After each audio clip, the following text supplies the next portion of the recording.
السلام علیکم ورحمۃ اللہ وبرکاتہ۔ تو معزز ناظرین، آپ کا میرے چینل پہ استقبال ہے۔ میں آپ کو آج اجمیر کے واقعات میں سے ایک واقعات پیش کر رہا ہوں۔ جب حضرت خواجہ غریب نواز رضی اللہ تعالیٰ عنہ جب دہلی سے اجمیر جا رہے تھے تو راجستھان کے جنگلوں اور پہاڑوں سے آپ کا گزر ہو رہا تھا۔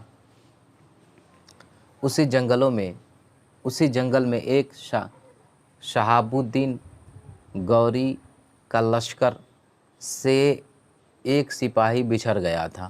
وہ اسی جنگل میں بھٹک رہا تھا، اسی جنگل میں پھر رہا تھا، گھوم رہا تھا، تنہا بھٹک رہا تھا۔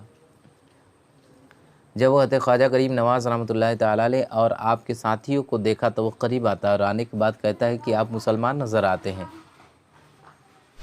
آپ اجمیر جا رہے ہیں، آپ اجمیر نہ جائیں، اس لیے کہ وہاں کا بادشاہ بڑا ظالم و جابر ہے، بہت ہی ظالم بادشاہ ہے، پرتھوی راج چوہان بہت ہی ظالم بادشاہ ہے، آپ نہ جائیں۔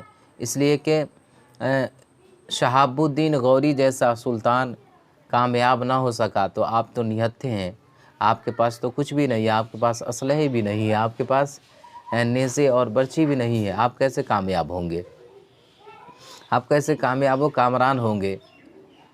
وہ سپاہی منت و سماعت کرنے لگا کہ آپ نہ جائیں ورنہ آپ قتل کر دیے جائیں گے، آپ اجمیر جانا ملتوی کر دیں۔ تو حضرت خواجہ غریب نواز رحمۃ اللہ تعالیٰ علیہ نے فرمایا کہ وہ شہاب الدین تھا اور میں معین الدین ہوں۔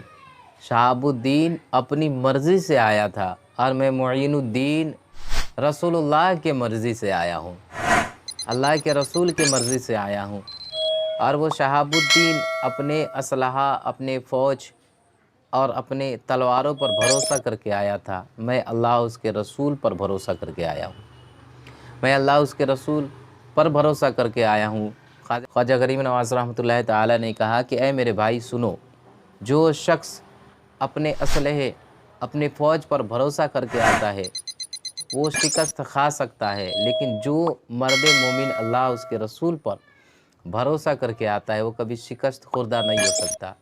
یہی فرق ہے شہاب الدین اور معین الدین میں کہ وہ اپنے نیزوں پر، اپنے اسلحوں پر، اپنے فوج پر بھروسہ کر کے آیا تھا، میں اللہ اس کے رسول پر بھروسہ کر کے آیا ہوں، میں اللہ اس کے حبیب پر بھروسہ کر کے آیا ہوں۔